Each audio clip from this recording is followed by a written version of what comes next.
Hey, what's going on, guys? I'm N04 here. Today I'm back finally with a brand new video.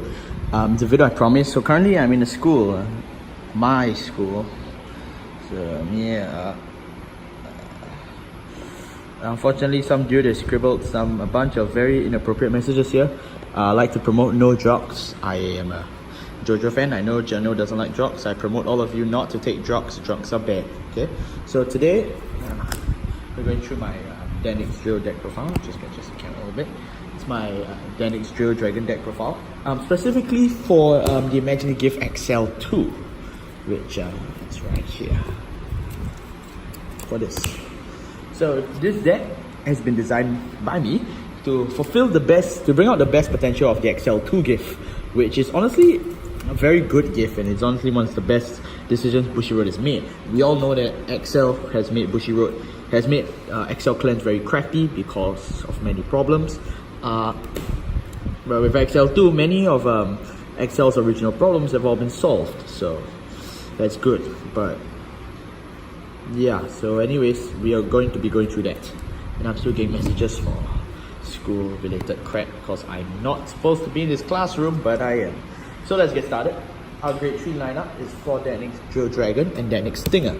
I'm going to do this a little faster, not because I'm running out of time, but simply for a much more different purpose, because most of you already know how this deck works. This deck has been around for a very long period of time. Detonix Drill Dragon. Yeah, camera's spoiled. Detonix Drill Dragon, the ability is Count Blast 1. When he attacks once per turn, you can bind one of your opponent's front row rear guards, and then after that, discard as many cards from your hand as your opponent has rear guards. Stand this unit after that, +5, -1 drive. So it's a mini Ziegenberg. I'm sure many of you would know this by now. It's really consistent because it's a VR that doesn't require other grade 3s at the soul. So even if you happen to have him as the first ride, he's not that bad. And besides, if he's the first ride, it may be good at most times because most of the time your opponent wouldn't have built up a board by then, which will make him more effective. But even if he has built a board, well, it can be countered. The side boss of Detonix Drill is obviously Detonix Stinger. Detonix Stinger has two abilities. The first is, when placed anywhere, Vanguard or Rearguard, Count Blast 1, choose one of your opponent's front row rear guards, bind it, and this unit gets 5k. So that's pretty neat, and he's got a gift too, so very good. The next skill is when somebody rides on top of him, so any grade 3, if you ride a Stinger on top of Stinger, or a Drill on top of Stinger, the second skill activates, the Vanguard gets +10. The new Vanguard, that is, gets +10, and you can now superior column from the soul. So this is a lot like the Blasterblade Alfred early interaction, where you ride, you can call it. So the ideal setup looks like this. You place Drill on top of Stinger, Stinger pops out, and now you can call him onto the new imaginary gift that Drill would have produced from the gift, just like that. So that's how that works. Sit down just like that, just like that. I need space. Just sit down right there. I don't get distracted by anything. Okay, so sorry about that. And it usually combos very well with Stinger because Drill needs more power to make his attacks more worth it.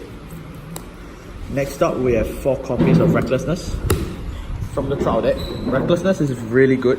His skill is when placed on Vanguard or Rearguard, CB1, choose one opponent's front row and bind. The second ability is when he attacks. If your opponent's front row is 1 or less, he gains 3k. Honestly, there are times where you don't have stuff to bind anymore, and you have a lot of attackable units that can be used for attacking in your hand. Just call him out, honestly, because his binding ability does not hinder any power, so you don't gain any power for binding with him, but he's still a reliable 12k attacker no matter what. So over him, Death Scythe, the other grade 2, and Thunderstorm. The order goes like this for calling. You should call Thunderstorms first, then Recklessness, then Death Scythe. This is the situation that you would be calling, the order you'd be calling your grade 2s in, only if they have no rear guards. But other than that, well, obviously if your opponent has cards to bind, then try and bind them off fast, because it's good. It's a really cheap card from the trial deck. I recommend it it's a staple for any Narukami deck, whether you're playing Vermilion, Detonix, or any future deck for Narukami. This card is certainly a staple. Speaking of staples, here is Thunderstorm Dragoon. Now, I chose Thunderstorm Dragoon over everybody's favorite Dusty Plasma because of this. Accel 2 generates a new front row spot, but not a new rear guard spot. So you can still allow your Thunderstorm Dragoon to hit 19k power, which would be a reliable 10k block. Of course, with Accel, defensive triggers are your biggest problem, but I will get to that in just a bit. He's now in this aspect more reliable than Dusty Plasma, because Dusty Plasma will plus your front row and your back row. But then you would think, oh, but isn't it better still for the case that if you do manage to get a back row, Dusty Plasma stronger? Well, yes, but actually no, because Dusty Plasma requires you to bind the rear guard. So if you don't bind, he doesn't get anything. But no matter what, Thunderstorm will always get power, whether it's from a bind or just from a lack of field. That's why Thunderstorm, in my opinion, is a lot more reliable. Next up is the beater that has killed my wallet, but now my wallet has recovered over the course of 6 months. Death Scythe. I'm only playing 3 instead of everyone's favorite 4, because there's honestly no need to play 4. The first skill is Soul Blast 2 when placed on the rear guard. These are all rear guard skills. Bind with your opponent's front row and he gets +3. So you can see now that binding gives him power. It's not like Recklessness, where Recklessness attack gain is different from his bind. So keep that in mind, that if you're calling him as a new attacker, he's going to be losing this +3.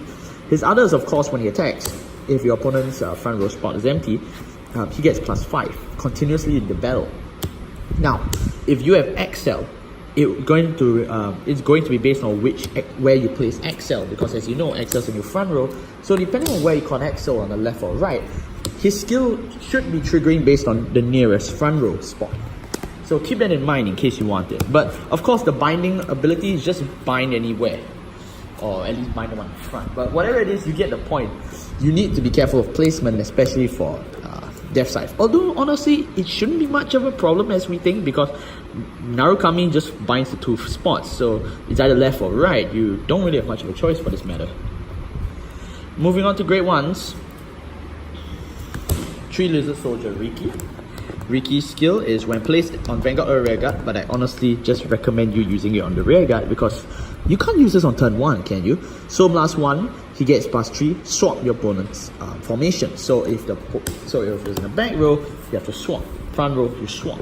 This only happens for the left and right columns of your opponent. If your opponent is playing Accel, you can't get him to swap Accel circles. Not only is it incredibly stupid, it just doesn't work. It only swaps in the back and right position. And also, the unit stuck behind your opponent's Vanguard is immune to all these effects, which is Narukami's one weak spot. Narukami has no way currently to retire the unit at the back of the opponent's Vanguard, which is honestly why I'm really hoping next set will boost this deck even further, giving it, I mean, if you manage to bind the card at the back, it would make this severely OP, but then again, that should be a card of higher rarity, perhaps a triple rare, maybe, I don't know, but that's Narukami's one weakness, that one spot which will cost the opponent, which will cost you to always drop cards on Detonix's ability, but perhaps that was the card design, I don't know, but Riki just helps it make it easier to target back row, and he's the only card that can do this, so make sure you use him wisely. Early game pressure, we use this. Tree Eradicator Demolition Dragon. Now he's not an Eradicator, but I say that for fun, and oh crap, it's raining.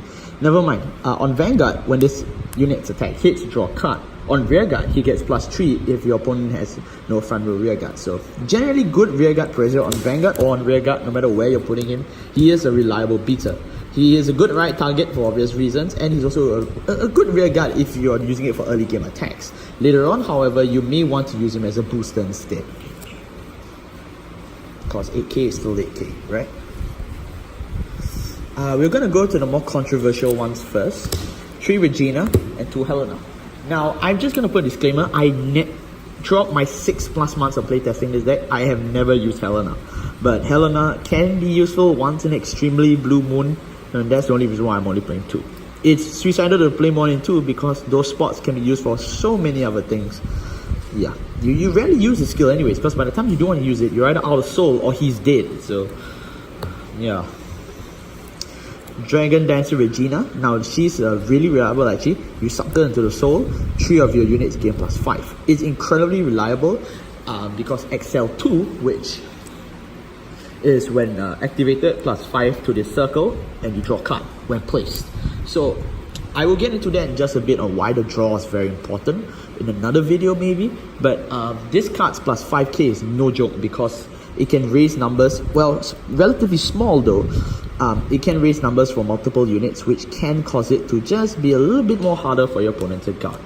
3 is honestly just enough. You don't need to play more than that. Next up, we have 4 Rising Phoenix, the MVP grade 1 of this deck. Instant resurrection whenever you bind. Whenever you bind the rear guard, and this is in the drop zone by the way, you can just pop it out to the field, +3k. And yeah, I've done a video on Rising Phoenix already, so please check out my channel on all the different scenarios you can use Rising Phoenix on as of this expansion. Of course, when the next Narukami set comes out, I may have to edit it, make a new one, I don't know, but you get the point. I don't think the interactions of Rising Phoenix will really change much because Narukami's binding will always stay as binding. But if you want more details on this card, please check out the video. I highly recommend it. And this is a 4 in any deck. In any Narukami deck, this has to be a 4. If not, you are risking much needed boosting. Narukami has no way to fill up grade 1, so that's what that's for. Sorry, 4 PG, Kanzen, for front, for crit, for heal. Now the crit and the heal and draw are obvious choices, and of course our starter is this guy. Now the crit and heal are obvious choices. Sorry, the draw and the heal are obvious choices, but the front and the draw, well, I chose that for a reason. Because Accel 2 allows you to draw and fill up circles, front is still a very viable option. But at the same time, crit is what you need to build pressure on circles and also for your vanguard. Because the main strength of Accel 2 is to fill itself up. These triggers are both now of equal importance. It's not like last time where you could just focus on front to just beat your opponent. Crit can also help you, especially when Detonix is a deck that can easily gear itself into being a more vanguard oriented deck when the situation arises. So either way, both are very important. So yeah guys, that wraps up this Detonix deck profile. I hope you thoroughly enjoyed it, and I hope you understand. And now, I've not forgotten, Accel 2. Now, let's talk about Accel 2 for just a bit. Yeah, just dismount that. Okay, so Accel 2. There you go. Sorry, just setting the thumbnail. Accel 2 is honestly the better gift than Accel 1. I will do a separate new video on why it's better for most Accel clans. But for the sake of this video, I will talk about in terms of Narukami. Narukami's cards are extremely board influential. Whenever anything is placed, it instantly applies instant new pressure for your opponent. Narukami does have a lot of pluses, but it has a lot of minuses for your opponent. As in Vanguard, you would know, Vanguard's all about either plussing yourself or minusing your opponent. And Narukami is no short of full minusing on the opponent.